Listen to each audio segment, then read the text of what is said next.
경기도의 한 아파트에서 30대 여성이 숨진 채로 발견이 됐습니다. 이 여성이 발견될 당시에는 젖먹이 두 자녀도 함께 있었다고 하는데요. 네, 처음에는 외부인이 침입해서 범행을 저지른 것처럼 보였었는데 이 경찰의 수사 결과 충격적인 사실이 밝혀졌습니다. 네. 김기영 기자와 얘기 나눠봅니다. 다름 아니라 남편이 이 사건의 범인이었다고요? 네, 그렇습니다. 집에 강도가 들어 아내가 숨진 것 같다며 이웃들에게 도움을 청한 남편 이모 씨가 바로 범인이었습니다. 이웃 주민들은 아이들에게 늘 자상했던 이 씨가 왜 이런 끔찍한 일을 저질렀는지 이해가 되지 않는다는 반응인데요.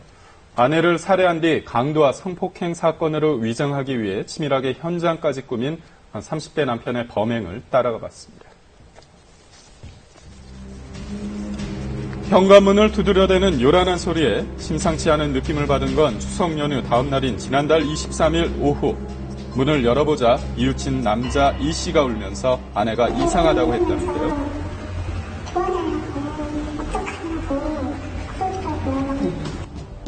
곧바로 이 씨와 함께 옆집으로 갔습니다. 그런데 거실에 이 씨의 아내 38살 이모 씨가 이미 숨져 있었고 곁에는 아기 둘이 울고 있었다고 합니다.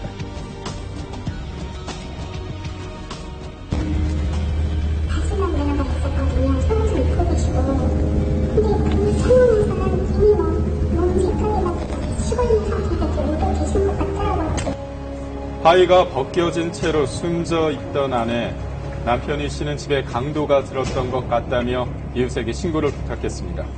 그런데 이상하게도 아내의 몸에서는 성폭행 흔적이 발견되지 않았다고 합니다. 성폭행을 했으면 성폭행으로 인해서 남을 수 있는 어떤 물적 증거들이 있지 않습니까? 어떤 교과서의 감정물이고 그랬을 때 그런 성폭행 현장에서 발견될 수 있는 그런 증거들이 발견이 안 됐기 때문에 그리고 현장에서 발견된 증거들도 뭔가 어색했습니다. 숨진 아내 이 씨 곁에 떨어져 있었다는 두 개의 담배꽁초, 각각 다른 사람이 핀 것으로 확인됩니다. 집안에 버려져 있던 담배꽁초 두 개가 있었는데 그 제3자 남자의 어떤 DNA가 저희들이 검출이 됐었고요. 또 경찰은 범행이 추정되는 시간에 외부에 침입이 없었는지 아파트 곳곳에 설치된 CCTV를 분석해봤지만 이렇다 할 단서도 나오지 않았습니다. 때문에 경찰은 처음부터 집안에 있었던 누군가에 의해 범행이 일어났을 것으로 추정했는데요. 그런 만큼 가장 먼저 용의자로 지목된 사람은 다름 아닌 숨진 이 씨의 남편 32살 이 씨였습니다. 그 첫째 딸하고 남편이 가면서 빠이빠이 하는 모습이 찍혀 있습니다. 한 달 전부터 별거를 했다는 부부, 남편 이 씨가 사건 당일 밤 늦은 시간까지 있다 간 것이 확인됐는데요. 하지만 남편 이 씨는 아내와 앞으로 잘 살아보자며 서로 약속을 하고 돌아선 길이었다며 범행 사실을 부인하고 나섰습니다.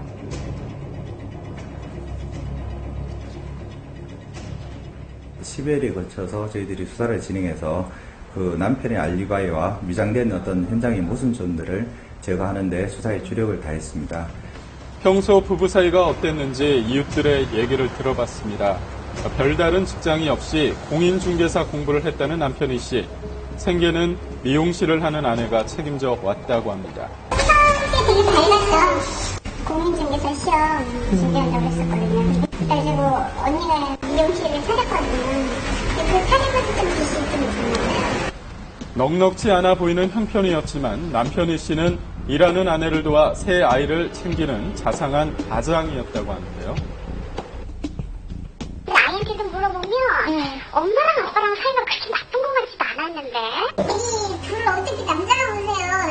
그러면 당연한 거 아닙니까? 라고 할 정도로 자상했어요. 자상하고 좋은 남편이었고.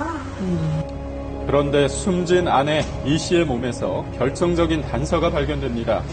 숨진 아내의 목과 손에서 발견된 미세먼지, 사건 당일 남편 이 씨가 입고 있던 옷에서 확인된 성분과 일치했습니다. 경찰은 이것을 두 사람이 몸싸움을 벌인 증거로 판단했습니다. 끝까지 범행을 부인했던 남편 이 씨, 경찰은 거짓말 탐지기 조사까지 하며 집중 추궁한 끝에 범행 일체를 자백받았습니다. 사건의 내막은 이렇습니다. 추석 연휴 마지막 날이었던 지난 20일 밤, 남편 이 씨는 큰딸을 데리고 아내 집을 갔습니다. 모처럼 가족이 한자리에 모인 건데요. 세 딸이 방에서 잠든 사이 부부는 이혼을 앞두고 양육이며 재산 분배를 어떻게 할 것인지 구체적인 얘기를 나눴다고 합니다.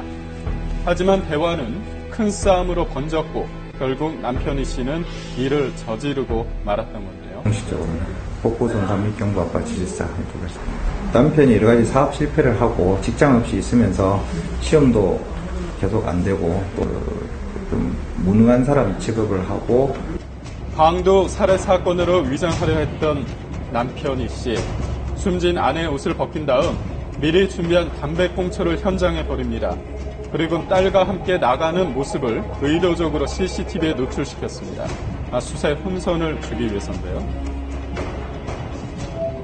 아이에게 엄마한테 인사해야지 이렇게 빨리빨리 하기 시켰고 얘는 잠이 들 깬 상태에서 그냥 엄마가 없어도 그냥 빨리빨리 따라하게 된 과정입니다. 그리고 범행 현장을 빠져나온 이 씨는 이미 숨져있는 아내에게 잘 살아보자는 문자 메시지도 보내놓았습니다. 그로부터 몇 시간 뒤 이 씨는 딸이 전화를 받지 않는다는 장모의 연락을 받고 다시 범행 현장을 찾아갔는데요. 아빠 때문에 엄마를 잃어버린 세 아이들의 소식이 전해지면서 이웃들은 안타까움과 충격을 감추지 못하고 있습니다. 전혀 그런 사람이라고 생각 안 했는데 깜짝 놀랐어요. 2살짜리가 너무 배가 고파서 엄마 저를 빨았대요. 그걸 얼마나 자주 울려야 아내를 숨지게 한 남편의 씨는 구속됐고 세 아이들은 현재 아동보호시설에서 지내고 있습니다.